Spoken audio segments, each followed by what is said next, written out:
Guys, it's Karina with Karina Loves to Plan. Welcome back to my channel. So here is a quick peek at days 17 through 23 for 30 inks 30 days. Let's get started. Day, what are we on? 17, and we have Wearingeul, The Secret Garden in my Pelikan 140. This is my first and only vintage fountain pen, and it is gorgeous. I love this pen, and I thought this would be a great combination because this pen, regardless of, shimmer or sheen, works really, really well. It's got a great flow, and you can see how much shimmer is in this ink. I really, really like Wearingeul, The Secret Garden. Plus, it was one of my favorite movies growing up, so I have that little special connection there. So then the next thing I'm going to do is actually in this B6 Galen leather notebook is kind of similar to my currently inked. I draw out this little rectangle and fill it in using the pen and ink just to see what the wetness and flow test is like. And then I write out the name of the ink with the pen underneath and do a few figure eights to really just test the pen and the ink combination a little bit. Now this pen actually has a vintage flex nib and it's gorgeous. I love being able to use this and it just has such a great flow anyway. What a beautiful pen though. It's very small.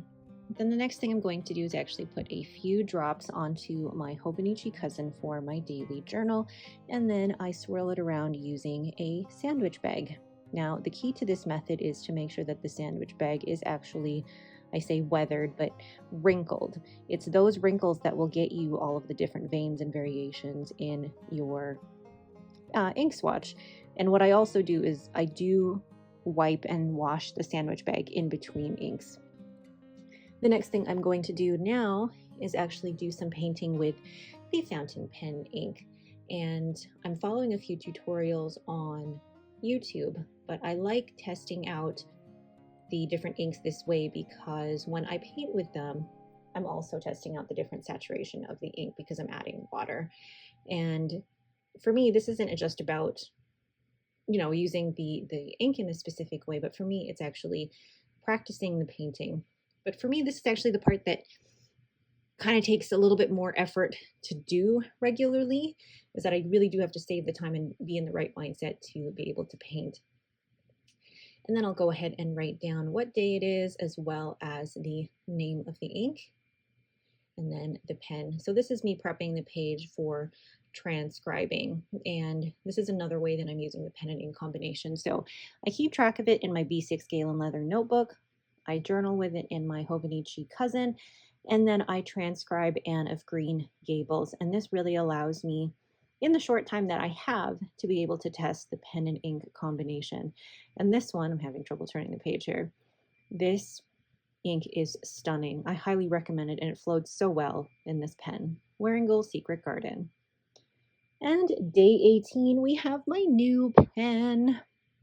It is going to be inked with Birmingham Penco projector film. Now, you guys know how I normally feel about brown, but this isn't just your typical brown. So I place a drop there on the grid and then swirl it around with the sample ink vial. And I forgot to record me writing the name of the ink down, but here is the gorgeous pen by Esterbrook.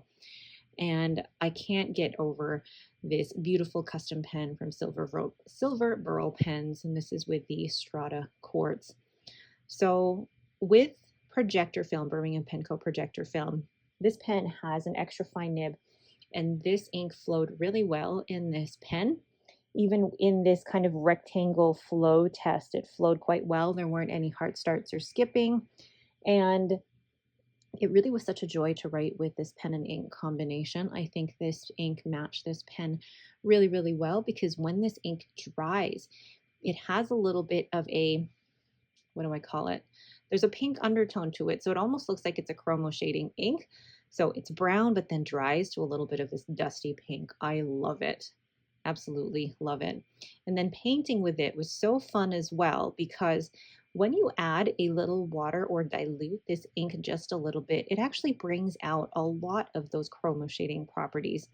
And the stroke, it sounds like I'm swimming, but the particular method that I'm trying here is really just the teardrop, kind of the teardrop flower shapes. And then I'm also trying to, what I do is actually wait for that first layer to dry, and then I do a second layer of the petals on top so that you can kind of get that transparent effect. And I actually really liked how this turned out. And it's one that actually worked well on the Tomoe River paper. Because I'm painting with fountain pen ink on Tomoe River paper, it's not going to turn out exactly the same way as it would on watercolor paper.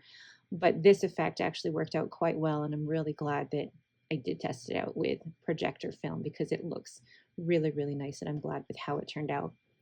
And then again, writing with the Silver Burl pen, writing down the day, what ink I'm using, as well as the pen, prepping for transcribing. And I really enjoyed transcribing with this pen and ink combination.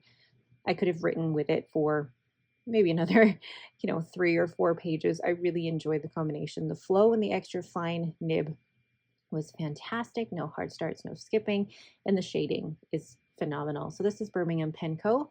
projector film. Day 19, and we have Birmingham Pen Co. Snowflake. This is the one where when I first swatched it, I thought, how does this look like a snowflake? Because technically snowflakes are white, right? But this ink has, a really bright shade of blue with a bit of red sheen, and I thought it would go perfectly in my Esterbrook SD Nouveau Blue. So when I swirl it around there with a sample ink violet in my B6 Galen leather notebook, look at how punchy and bright that is. I really liked it, and the two together. Most inks that I have in Esterbrook SDs work out really well because the nib, the Yovo nib, is tuned well enough that it's got a good flow, it's very smooth, and you can tell in this rectangle that the ink and the pen together flowed really, really well. So once again, that is Birmingham Pen Co. Snowflake in my Esterbrook SD Nouveau Blue, and it's got a fine Yovo nib. I like to do this because I like to see the list of the inks for this particular section of 30 inks, 30 days. And then I'm going to do the ink splatters in my Hobonichi Cousin. Once again, the sandwich bag method was inspired by Clarissa of the Snowy Studio, and hers are definitely much more professional and prettier than mine, but it's such a fun way to ink swatch without a huge mess, but you're also not using up a whole ton of Q-tips or anything like that. I love this method. And then once again, painting with Birmingham Pen Co. Snowflake. I do enjoy painting with fountain pen inks, don't get me wrong, but I really have to be in the right mood and the right mindset to paint. I don't know what it is. I think that's partly why I've struggled with this, because I have to wait for the right time to paint. And when I paint maybe 3 or 4 days in advance. So I really have to set time aside to be able to do these. But I really do enjoy doing them when I'm in the middle of doing it. It's just, I have to get myself into that right mindset of painting. So then writing down the pen and ink combination, getting ready for transcribing Anne of Green Gables. And you can see how beautiful this ink is. Yes, it does have a little bit of red sheen, and this ink did flow very, very well out of the fine nib in the Esterbrook SD. And the Esterbrook SD is just so comfortable in my hand. I could have written another 4, 5, 6 pages with this and been super comfortable. So that's Birmingham Pen Co. Snowflake and my Esterbrook SD Nouveau Blue. Day 20, and we have Monteverde 2022 DC Super Show Violet. This was a free ink sent to me by Atlas Stationers, and this was actually the free gift when they pulled my order on TikTok. And this is in my Le Bon 325 Cambridge with a medium stub that was ground by Mark Bacchus. Gosh, I feel out of breath doing all this talking. But here I am placing a little dot on my B6 grid. If you're ever going to do anything like this, I highly recommend doing a grid like this because it's always so fun at the end of the 30 days to see all of your inks in one spot and to be able to compare them. and also write down what ink it is. I didn't have enough room to write down the pen, but it was still nice enough for me to be able to see all of the inks there. So this particular pen has a medium stub. It originally came with a broad nib. I don't know why I asked for a broad nib. I thought I would try and explore, but with how tiny my writing is, once I tried writing with a broad nib, it just turned my writing into one big blob. So I had Mark Bacchus grind this down to a medium stub. And then the two together here on this currently inked page, this flowed so well out of this pen. This is, I think I felt this ink was generally quite wet, and it's got a beautiful purple shade. In this view in the camera here, it looks more blurple than purple, but I really enjoyed it, and I think it's actually a bottle of ink that I will keep in my collection. So the next thing I'm doing here is putting the drops onto my Hobonichi Cousin, and you can see that there is some bleed through, wow, I'm tired, from the previous page, but I actually don't mind that too much. I know some people, the bleed through would probably bother you, but for me, it's not too much of a big deal. As long as the space where I'm writing doesn't have a lot of bleed through, I don't really mind too much.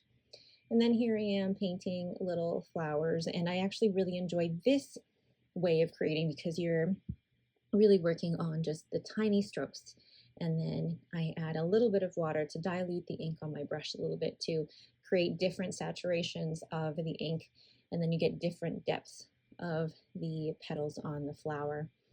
So you can see here there's different techniques that I'm using across all of the flowers, across all of the days, and the daily practice of being able to do this is actually quite fun. But also, the different saturations also show off the chromo shading in this ink. Really, really pretty purple, and you can see here while I'm transcribing, there's like the different shades. It's almost like a chromatography test while I'm painting, but I really enjoyed using this, especially in that medium stub. Beautiful ink, really smooth writing experience with the Monteverde 2022 DC Super Show Violet.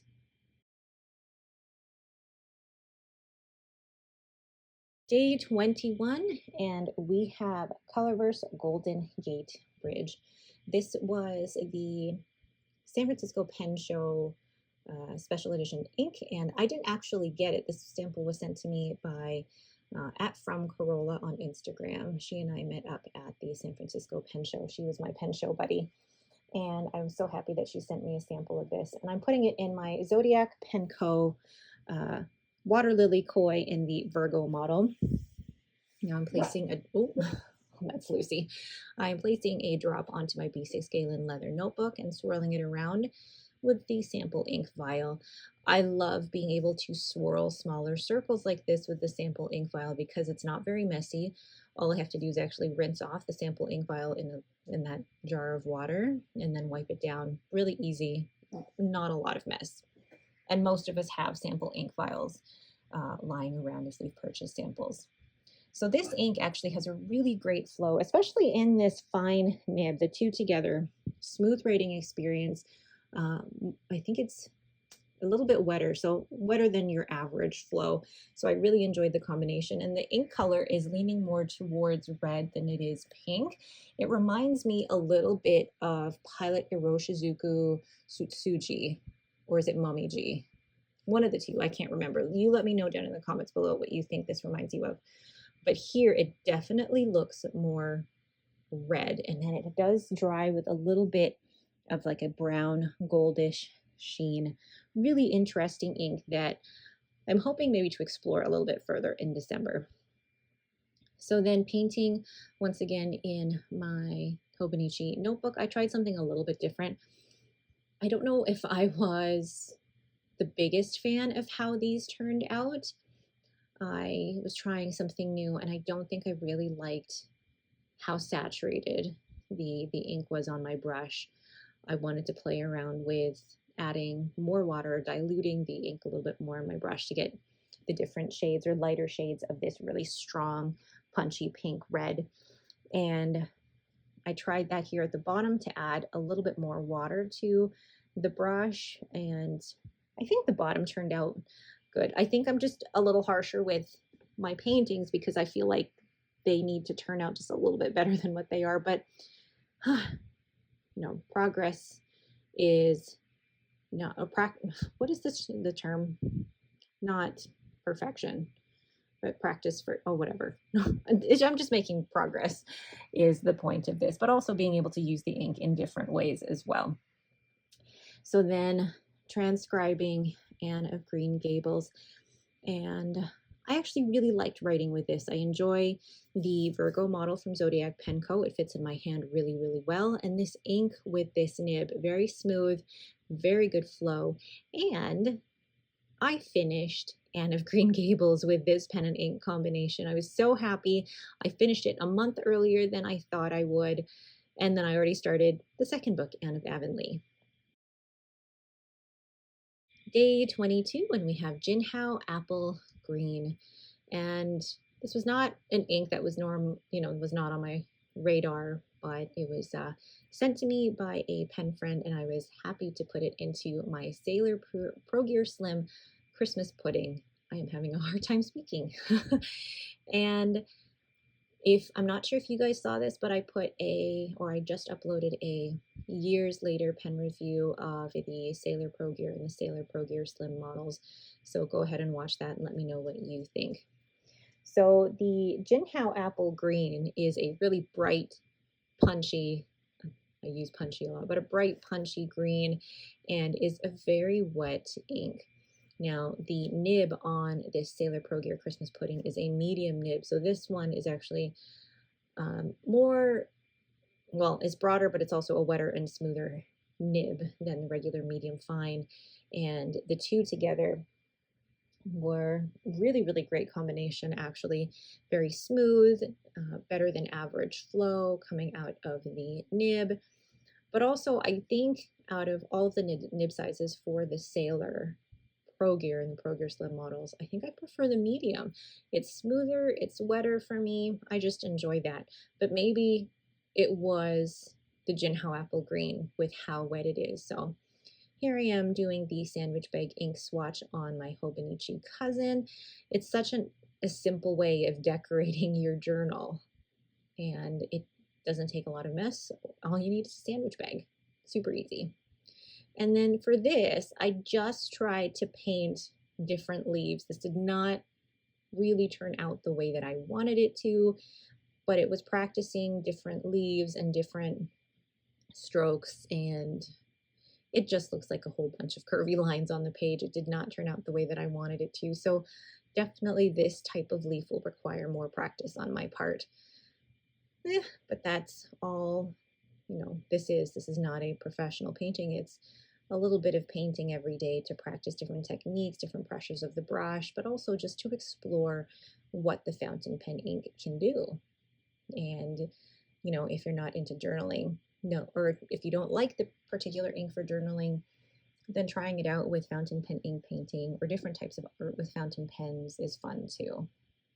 So here I am prepping the page for transcribing by writing down the ink name as well as the pen. And there is the finished transcription page. Really enjoying it, and I'm already starting Anne of Avonlea, the second book in the series, and really enjoying just being able to continue the story of Anne of Green Gables with Jinhao Apple Green. Lastly, day 23, we have Herbin Corée des Tropiques. Corée? I'm not sure if I have to pronounce the L in that. And I'm putting this in my Leonardo Momento Zero Grande 2.0 in Angel Skin. And this one is a piston fill, and I'm trying to remember, I think I actually have had this pen for a year now. I think I bought this around Black Friday last year, and I still love it. I still love it. I'll probably do a year later pen review on this particular pen soon. And look at this ink swatched on the paper with the sample ink vial. It's kind of this lighter corally pink, which matches with this pen perfectly. And I've experienced other Herbin inks that are drier, but combined with the 14 karat nib, and the nib is a fine nib on this Momento Zero Grande 2.0, they were a really great combination. You can see in that rectangle there that the flow was really good. It didn't skip or start or stop in terms of doing that rectangle.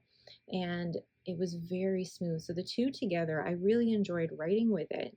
And then you'll see here, when I do the sandwich bag, it actually has beautiful shading. And I'm really glad that I tried this out this month, because it was one of those inks that I had received a bottle from a pen friend and I wasn't sure if it was one that I wanted to keep. And I had actually, like you saw, put this into a sample vial because I was ready to give the bottle to a friend, but now after using it, I'm going to keep it because I really like it. So then here I am painting with it and exploring the different saturations. And the way to do that is by adding paint to your brush and diluting the ink a little bit more so you get the different shades of this ink. This painting took me a little bit longer because I really wanted to focus on the tiny little details and the brush strokes. But also if I can do it the first time at the top, then I'll go ahead and replicate it down at the bottom just to practice it a little bit more. And I really like how this page turned out and the colors of the ink and the different saturations of this ink as well. Okay, I just have to say, side note, I'm doing this voiceover like I'm talking to someone in front of me because you should see the hand gestures. I'm talking with my hands, but I'm doing a voiceover, so you don't get to see any of that. So then here is the finished transcription page, and I loved writing with this pen and ink combination. This ink is gorgeous. It looks coral, which is why it's Corée des Tropiques, duh. But I really enjoyed writing with this. Not a dry ink at all. I highly recommend this one. So this is Herbin Corée des Tropiques. So there's day 17 to 23 all finished. In conclusion, did I like all of these? Actually, yeah. I don't think there's a single ink pen combination that I didn't like here. I really enjoyed, you know, I knew that the glitter or the shimmer would be really free-flowing in that Pelikan 140, so I wasn't afraid of putting shimmer in my vintage fountain pen. And then projector film. Such an interesting color because it's brown, it's pink, you really don't know, but like in the writing sample it looks brown, but then in the swatch it looks more pink. Writing with that Esterbrook Esty with that Birmingham Penco Snowflake, it's so comfortable, that combination. I could have written with that forever. And then I really liked Monteverde, the 2022 DC Super Show Violet. It's a very wet ink in that stub nib in my Le Bon, but again, a really nice purple, which I think I'll actually end up keeping that bottle. And then there is the Zodiac Penco with the Virgo. That is a really pretty shade, and I was tempted to keep it, and actually the two together made a really good combination. It's not an ink sample, though, that I would do too much further exploring on, although maybe I'll ink it up for December, who knows. And then Jinhao Apple Green with Christmas Pudding. Again, a really punchy green. I like that. And then Herbin Corée des Tropiques in the Momento Zero Grande 2.0. Really good combination. I don't know if yes, I do still have the bottle of this. So I was writing up the sample and I'm wondering, I really like this color. I didn't think I would. And the combination with the 14 karat nib on that Momento Zero Grande 2.0 is really good. So I was saying in conclusion, and that was like how many words ago, but in conclusion, I really liked all of the pen and ink pairings this week. There wasn't one that was my least favorite. I really enjoyed writing with all of these. All right, so that is it for this portion of 30 Inks, 30 Days. I sound exhausted, but I think it's because I am filming this portion at 10 o'clock at night, the night before this has to be published, and I still have to edit and do the voiceover. So this is a lot of work. It's fun, but it is a lot of work to do 30 Inks, 30 Days. So, you know, I think it's great to be able to explore all of the fountain pen and ink combinations. I just don't know if it's something that I could seriously do again within the next few months. I mean, the next 30 Inks, 30 Days isn't until April, which is probably good. By then I'll probably forget how hard this was to do, but I don't know. I mean, in the end, it's fun to flip through and it's fun to experiment with all of them, but again, it is a lot of hard work. All right. that is it for me. Thank you guys so much for watching, and I appreciate all of the comments and the feedback and the engagement. It really helps me, and I love hearing what you guys think as well. Thank you so much for watching, and have yourselves a great day.